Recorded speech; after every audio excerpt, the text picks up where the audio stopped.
Fake people. Treacherous smiles. A friendly face that turns into a blade the moment you're not looking. Now tell me, what do you want more? Justice or peace? Because when the mask drops, your first impulse is to expose them, humiliate them, strike back, make them feel what you felt. And that's exactly how people lose twice. They lose their trust, and then they lose their calm. They hand their inner world to someone who already chose deception. But Stoicism teaches a higher way, a way to see betrayal clearly, protect yourself intelligently, and walk away without becoming bitter, paranoid, or cruel.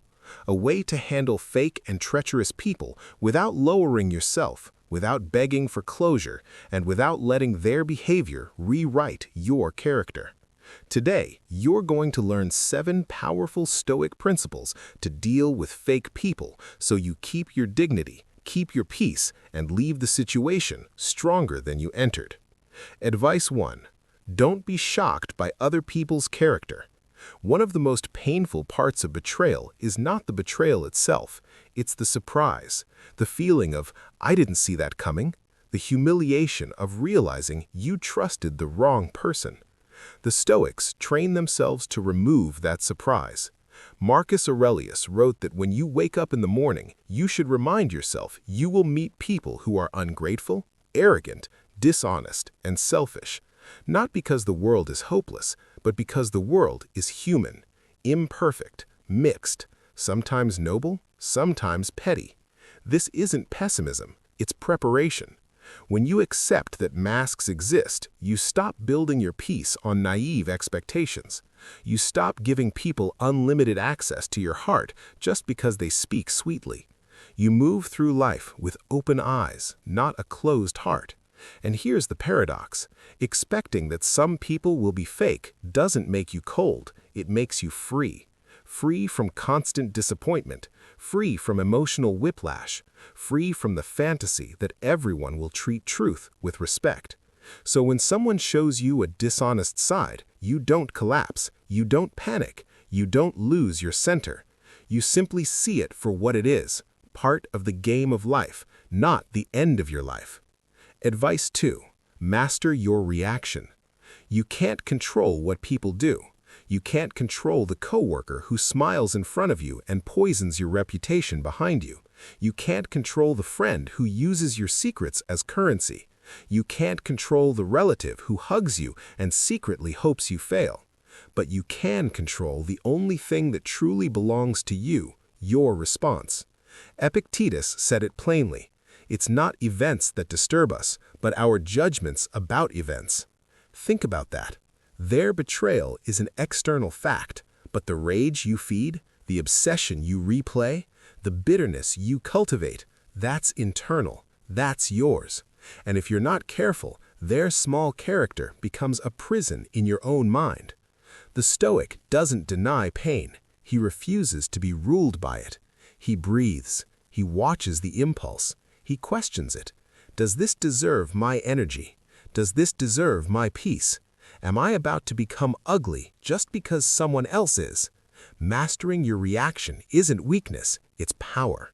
It's refusing to hand the steering wheel of your life to someone who doesn't even know how to drive their own. When you stay calm while someone else sinks into lies, you rise without saying a word. And silence, when it's disciplined, is louder than revenge.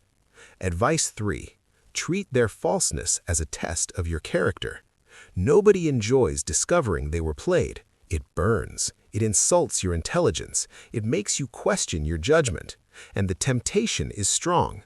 Fine, if that's how it is, I'll play the same game. But the Stoics would call that the real trap. Because the deepest danger isn't that fake people exist. The deepest danger is that their behavior pull you down into their level. That their behavior trains you to become what you hate. Seneca said, "Difficulties strengthen the mind the way hard work strengthens the body." So ask yourself, what if this betrayal is weight training for the soul? If everyone were honest, virtue would be easy, integrity would cost nothing, patience would never be tested, self-control would never be needed. But in a world full of masks, staying honest becomes a rare strength. And this is the moment where your character is revealed. Not in comfort, not in praise, but in disappointment, in betrayal, in the smile that hid a knife. You don't control what they did, but you control what you become because of it. And the Stoic chooses this: I will not let someone else's corruption rewrite my values. If you want more teachings like this, practical Stoicism for real life, subscribe to DVT Lucas. Your life gets better when you build the habit of protecting your inner peace and growing in maturity every day. And now, stay with me, because the next advice is where most people fail. Don't lower yourself to the level of the traitor. When someone betrays you, revenge feels like respect. It feels like strength. It feels like balance. But most of the time, revenge is just pain wearing armor. Marcus Aurelius left a simple rule that can save your soul. The best revenge is not to be like the person who hurt you. The world already has enough fake people, enough manipulation, enough quiet cruelty. If you respond by becoming the same, you don't heal the world, you add to the disease. Stoicism isn't telling you to stay close to poison. It's not telling you to pretend nothing happened. It's telling you to protect yourself without poisoning yourself. You can cut access. You can set boundaries. You can end the relationship. You can stop explaining yourself. But you do it with self-respect, not spite. With clarity, not theatrics. With dignity, not deception. And here's something most people don't realize. Fake people are disturbed by someone they can't drag into the mud. Your calm is a mirror that exposes their chaos. Advice 5. Learn to recognize fake people early. In a world of appearances, words are cheap. People can promise loyalty with a straight face, then disappear when it's inconvenient. They can compliment you in public and compete with you in secret. They can call you brother and still hope you lose. So, the Stoic learns to watch actions, not speeches. If you want to know someone's character, don't study their performance, study their patterns. Watch how they treat people who can't benefit them. Watch how they behave when they're under pressure. Watch how they react when they have an opportunity to gain at someone else's expense. Watch whether their private behavior matches their public image.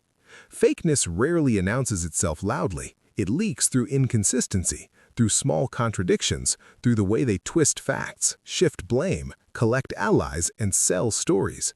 The Stoic doesn't obsess, accuse, or create drama. He observes quietly. He gathers evidence, and when the pattern becomes clear, he acts without hesitation. Wisdom isn't paranoia. Wisdom is discernment. Advice 6. Walk away when necessary, without hatred, but with intelligence. At some point, you'll face a mature decision to step away from a friend who revealed a double face, to distance yourself from a relative whose love always has thorns, to leave an environment where hypocrisy is normal and betrayal is rewarded. Stoicism gives a powerful reminder. Distance doesn't require hatred. You don't have to burn with rage to protect your peace. You can leave without cursing them. You can cut access without announcing it. You can disappear from the drama without becoming dramatic. The wise person's exit is quiet but heavy, because when you remove your attention, your energy, your presence, you stop feeding the game. And often that is what hurts manipulators most, not your anger, but your absence.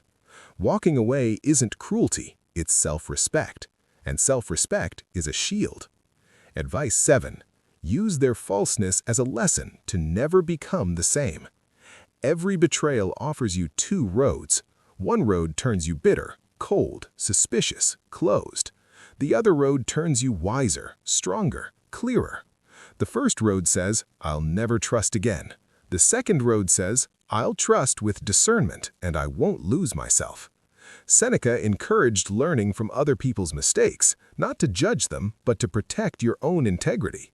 Because the greatest tragedy isn't being betrayed, it's letting betrayal poison your nature. Some people, after being deceived, become deceivers. After being used, they become users. After being lied to, they start lying to survive. That's how the sickness spreads. The Stoic refuses. He turns the experience into a vow. I will not become what hurt me. I will not wear a mask just because someone else did. I will not trade my character for temporary satisfaction. And when you live that way, something incredible happens. You don't just protect yourself, you become rare. In a world of performances, authenticity becomes power. In a world of manipulation, a clean conscience becomes wealth. Dealing with fake and treacherous people will never be pleasant. They damage trust, they drain energy, they make you question humanity. But the Stoics remind us of something liberating. Other people don't control your inner world, you do. You can react like most people do, explode, obsess, revenge, become cynical, become hard, let their poison enter your spirit. Or you can act like a true Stoic. Expect imperfection without losing your goodness. Control your reaction without denying your feelings. Treat betrayal as training, not as destiny. Set boundaries without becoming cruel. Walk away without hatred, and use every disappointment as a lesson to deepen your integrity. The world will always have masks, always. There will always be people who pretend, manipulate, and betray. But you don't have to carry their darkness. You don't have to become like them. You don't have to sacrifice your peace for someone who already sacrificed their character. Stay calm, stay sharp, stay dignified. And while fake people sink into their own lies, you keep growing quietly, steadily, unshakably free. If this helped you see people more clearly and protect your peace more wisely, subscribe to DVT Lucas. Your life improves when you build the habit of guarding your inner peace and growing in maturity. And tell me in the comments, which of these 7 Stoic advices do you need most right now?